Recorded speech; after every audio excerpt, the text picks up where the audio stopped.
Ahoy! Hazardous Valley has been mentioned several times in my previous few videos about farming, so let me give you a few tips that might make your runs faster or easier. First of all, when you enter, there are those green leaf things or whatever. I recommend killing as few of them as you possibly can, preferably only one. If you kill any of them, they spawn 2 mosquitoes, from which one will trigger the opening of the next door. However, if you kill another leaf, 2 more mosquitoes spawn, from which you also have to kill one.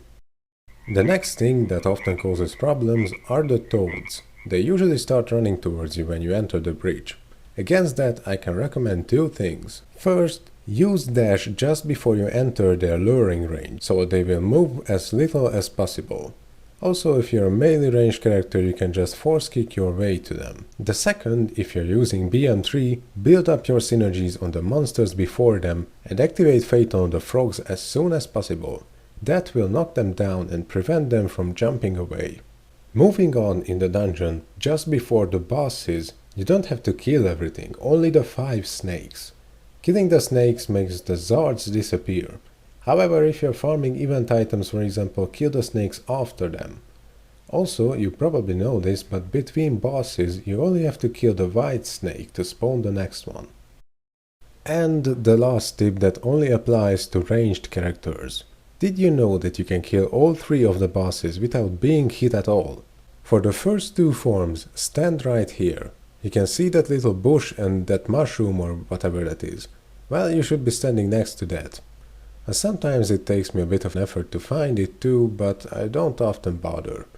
You also need skills with a range of 7 at least, which means that the BM3 of any ranged character will do the trick.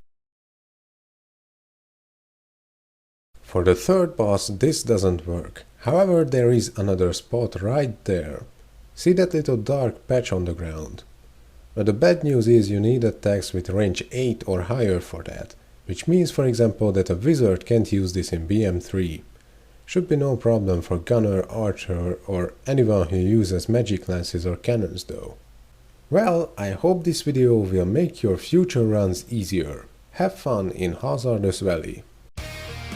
If you found this video helpful, please consider sharing it or subscribing to my channel. Ahoy!